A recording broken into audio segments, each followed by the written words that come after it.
SER Podcast. Acontece que No es poco es un podcast y yo soy la humana que te lo cuenta, Nieves con Costrina. Tenemos un género muy variado: nacimientos, extravagancias, muertes, batallas, revoluciones, asesinatos, injusticias, farsas religiosas, reyes más tuerzos, bodas. Aquí te dejo el que toca hoy.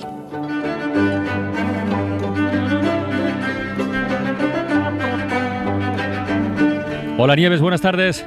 Buenas tardes, Carlas, ¿qué tal? ¿Qué te parece esta idea del formato que hemos comentado hace un ratito? Juntar a personas de edades muy separadas, muy alejadas del mismo ramo y escucharlas. A ver cómo hablan y cómo miran la vida. Pues está bien. Está muy bien, está muy bien. Siempre está bien Estoy escuchar a otro. Luego puedes no estar de acuerdo, pero lo escuchas un rato. Eso mismo. Y si te aburre, te vas. Hay páginas de la historia, hay episodios que resulta imposible ventilárselos en una tacada, ¿no? Y la guerra del Vietnam claramente es uno de esos. Hemos repasado, recuerdo un poquito a los oyentes, hemos repasado estos últimos días cómo se tejió aquel conflicto, cómo Estados Unidos llevaba enredando en asuntos de ese país desde hace años, antes de que la guerra empezase como tal. Hemos recordado también cómo aquella foto de un jefe de policía aliado de los norteamericanos pegándole un tiro en la cabeza a un guerrillero del Vietcong lo puso todo patas arriba. Y hoy cerramos un poco el círculo con el foco puesto en un año muy difícil de olvidar y por muchos motivos: 1968. Así es, hoy vamos a cerrar la trilogía vietnamita y ya que has mencionado todos esos, bueno, pues para quien quiera, ahí están los podcasts de los aconteceres del 26 de enero y del 1 de febrero, bueno, pues por si alguien quiere oírlos así en fila de a uno, ya que estamos hablando de militares, lo ponen en fila y los escuchan. No empieces. Venga. Bueno, la prueba de que la guerra de Vietnam la estaban perdiendo a chorros es que los mandos militares no hacían más que pedir tropas y más tropas y más tropas, ¿no? Lo que empezó siendo una guerra con soldados voluntarios terminó siendo una guerra con reclutas a la fuerza. Esa era la principal demostración de que no estaban ganando nada.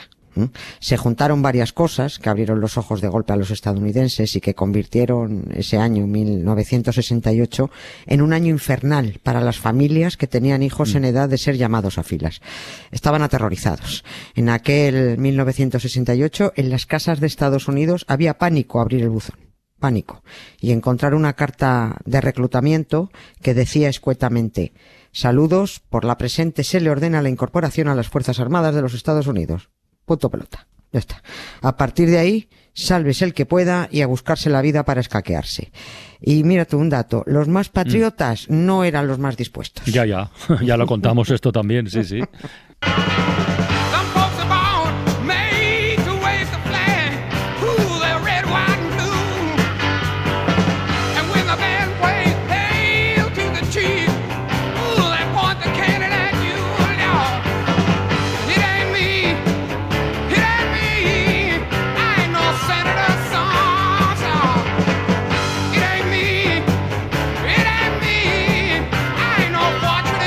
Y de esto va esta canción que estamos escuchando, Hijo de la Fortuna, porque a Vietnam acabaron yendo los menos ricos y los menos blancos. O sea, negros, hispanos y pobres en general eran los que tenían menos recursos para librarse de ser reclutados. Y allá que se fueron todos, ¿no? Siempre pasa igual. Sí. En todas las guerras, en todas las épocas. Los que menos pringan, oye, los más patriotas, eso siempre, ¿no? Cuando su patria les dice, oye, que ahora tienes que hacer lo que predicas, ellos dicen, que ahora no puedo, que vaya otro, ¿no? Nosotros tenemos ejemplos en este país para aburrir. Tenemos la guerra de Cuba, la de Filipinas, la de África. En todas ellas, los ricos patriotas pagaban para no ir. Lo que se llamaba redención a metálico, ¿no? Si tenías 2.000 pesetas, pagabas. O enviabas el lugar del reclutado a un pariente pobre como sustituto. Hasta el 3er grado podías mandar a un primo tuyo, ¿no? Y en Estados Unidos, con Vietnam, no es que pagaras por no ir, pero solo la gente que tenía pasta podía buscar recursos para que el hijo no fuera reclutado. Y mira, como somos así, estas cosas hay que ilustrarlas con nombres y con ejemplos para que veamos que los patrioteros son igual en todas partes, los pongas donde las pongas. Donald Trump, uno. Santiago Abascal, otro. ¿No? Santiago Abascal es el admirador de Putin, el fan de Bolsonaro, ¿no? Bueno, clavaditos Trump y Abascal, en sistema neuronal y en escaqueo patriótico. Donald Trump se libró de ir a Vietnam a base de pedir 4 prórrogas universitarias. Y luego por una extraña lesión en un pie que nunca se supo exactamente qué era. ¿Este qué le pasa en un pie? No tiene una lesión en un pie. Bueno, Santiago Abascal, que es que no hace más que hacerse fotos disfrazado de caqui, se sube a vehículos militares, a tanques, todo escenografía, y que ha pedido incluso que vuelva al servicio militar obligatorio, se pidió 3 prórrogas para no hacer la mili. 2 porque estaba yendo a clase. No digo que estuviera estudiando, digo que estaba yendo a clase, y la otra prórroga porque dijo, si me apunto al PP y me dan un chiringuito en alguna concejalía, pues me libro otra vez, y efectivamente se libró, ¿no? Así que va por la vida como si fuera Mazinger Z, pero no sabe por dónde se agarra un fusil. Eso sí, la bandera nacional está en la bragueta, y Trump, Abascal, Bolsonaro, Hitler, iguales. O sea, los patriotas siempre tienen trucos a mano para dar la espalda a la patria cuando hay que hacerlo. Oye, Nieves, volviendo a lo del Vietnam, ¿cómo hicieron para librarse de ser reclutados? Además de por las prórrogas universitarias. Pues fíjate que no todos los que iban se libraban, me imagino. Claro, ¿no? ¿qué va? Es que si eras rico universitario sí te librabas. Si eras universitario no pobre, porque no puedes ser pobre si vas a la universidad, pero al menos no tan rico, los menos ricos no se libraban. Para que el ejército de Estados Unidos te diera una prórroga universitaria tenías que ser estudiante a tiempo completo. Es decir, que no hacías otra cosa más que estudiar. Eso significaba que tus padres tenían muchísima pasta, porque claro, estudiar en Estados Unidos son decenas de miles de dólares. La gente se hipoteca para mandar a un hijo a la universidad, ¿no? Si además del pago de la matrícula tenías que mantener al niño 5 o 6 años que durara la carrera, viviendo en colegios mayores o en hermandades, su manutención, sus juergas, el ocio, eso solo lo hacían los muy, muy ricos, ¿no? Los universitarios que estuvieran estudiando y trabajando para mantenerse, a esos no se les concedía prórroga. Que precisamente porque estaban trabajando, o sea, esos iban a Vietnam, ¿no? Donald Trump era de los ricos muy ricos, por eso consiguió 4 prórrogas universitarias, y justo además en 1968, el año infernal del reclutamiento del que hablamos, como quizás ya no colaba lo de la universidad, consiguió una 5ª prórroga por cuestiones de salud. Adujo un problema en un pie, yo qué sé, pues sería un juanete quizás, ¿no? Y esta era otra argucia para evitar ser reclutado. Tener acceso a médicos privados que fueran lo suficientemente convincentes para que los doctores del ejército aceptaran la prórroga por enfermedad. Ya. Es decir, si un recluta iba directamente a los médicos del ejército diciendo, mire, que tengo una pierna rota, le decía, mira, no importa, chaval, de aquí a que llegues a Vietnam ya te ha soldado la fractura, ¿no? Pero tú vas, ¿no? Estas son las razones por las que 3 de cada 4 soldados que fueron a la guerra de Vietnam eran de clase media baja y baja entera, vamos. O sea, blancos de clase baja, hispanos y negros, que en su mayoría eran clase baja.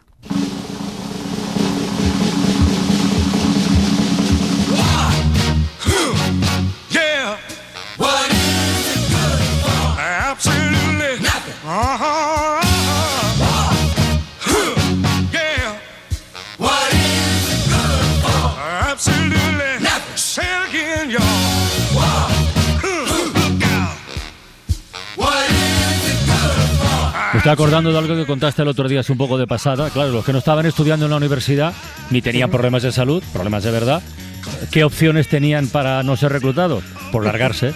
Huir, como los que dijiste que llegaron a Ibiza, ¿no? Exactamente, sí. ¿Cuántos se marcharon de Estados Unidos para de Estados Unidos? Unos 100.000. Se calcula que unos 100.000 jóvenes huyeron de Estados Unidos para evitar ir a Vietnam, ¿no? Algunos, aunque fueran ricos, habían acabado la carrera y no había mucho problema de salud que inventarse, ¿no? Por mucho que tuvieras un médico privado muy bien pagado, que te certificase lo que fuera, ¿no? A veces no era tan fácil. Así que a muchos niños ricos sus padres les pagaban la salida del país, ¿no? Una parte de ellos recaló, bueno, pues en los paraísos hippies que ya se conocían por India, en Goa, en Katmandú, Bali, Marrakech, y algunos, los primeros llegaron a Ibiza, que es cuando la isla entró a formar parte a finales de los 60 de la ruta de los hipijos, ¿no? Que es que los jovencitos yanquis que llegaban a Ibiza no eran unos desarrapados, eran chavales con mucha pasta, eran niños bien, ¿no? Que podían hacer collarcitos, vale, sí, si les apetecía pues estupendo, para no aburrirse mucho entre canuto y canuto, ¿no? Porque en realidad los padres mandaban dinero desde Estados Unidos, ¿no? Cuando acabó la guerra de Vietnam, a muchos les dijeron, ya podéis volver. Y desde Ibiza la mayoría dijo, pues mira, no, ya no volvemos. Si Estados Unidos se mete en otra guerra, pues mejor que nos pille aquí. Bueno, Esto es una broma porque en realidad no podían volver cuando acabó la guerra, porque los que evitaron el reclutamiento habían incurrido en un delito, claro. La mayoría de los jóvenes huyeron a Canadá, que era más fácil porque estaba ahí mismo, ¿no? Bueno, estaba y está, no lo han movido. Y como la gran mayoría eran universitarios con la carrera acabada, Canadá ha reconocido que se benefició mucho de aquella generación que llegó al país muy bien preparada. Porque un desertor, si le pillaban, ¿a qué pena se enfrentaba? Me estoy acordando del caso de Cassius Clay, Mohamed Ali, el boxeador, que él objetó, pero no se marchó, se quedó en el país. Sí. Exactamente, él se quedó con un par, porque además utilizó su fama en favor del activismo contra la guerra de Vietnam, ¿no? Si estás en contra de algo, coño, pues actúas, ¿no? Los comentarios de bar no sirven para nada.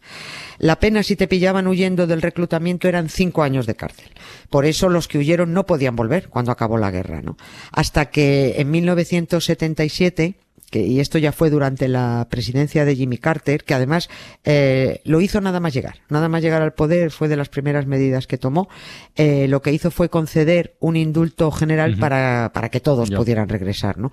Pero claro, la mitad ya no volvió, porque 5 años después ya habías hecho tu vida en otro lado. 50.000 de ellos se habían rehecho, se habían organizado, trabajaban en Canadá, pues yo que sé, hasta se habrían casado la mayoría, ¿no? Y Mohamed Ali efectivamente no huyó.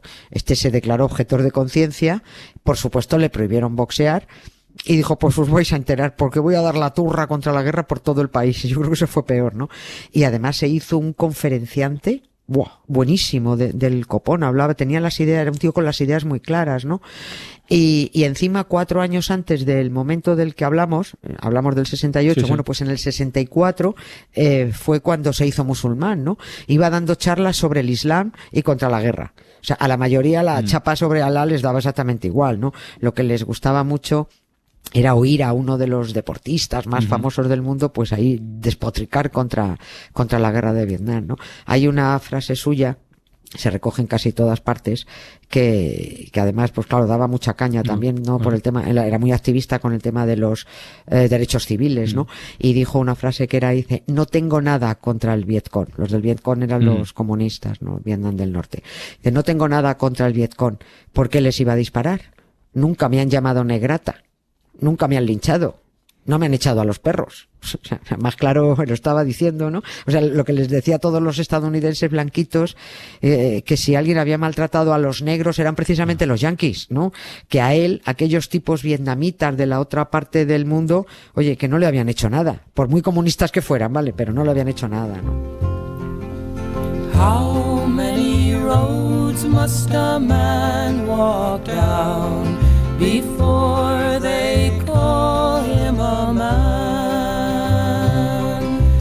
How many seas must a white dove sail before she sleeps in the sand? Por cerrar el círculo, Nieves, ¿cuántas personas murieron en aquella guerra en Vietnam? Calcular todo es prácticamente imposible, ¿no? Pero solo en soldados de los 3 ejércitos, Vietnam del Sur, del Norte y Estados Unidos, pues 1.200.000 hombres, ¿no? Y jóvenes, sobre todo Estados Unidos jóvenes, ¿no?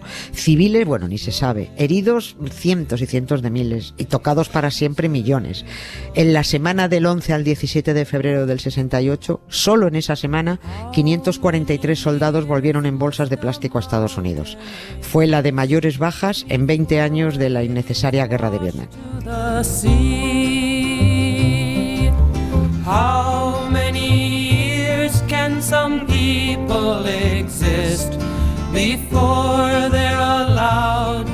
Un gustazo como siempre, Nieves. Hasta mañana. Un beso. Para no perderte ningún episodio, síguenos en la aplicación o la web de la SER, Podium Podcast o tu plataforma de audio favorita.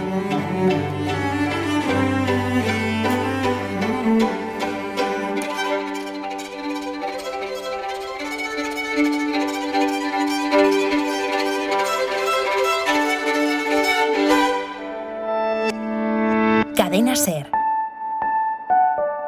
La radio.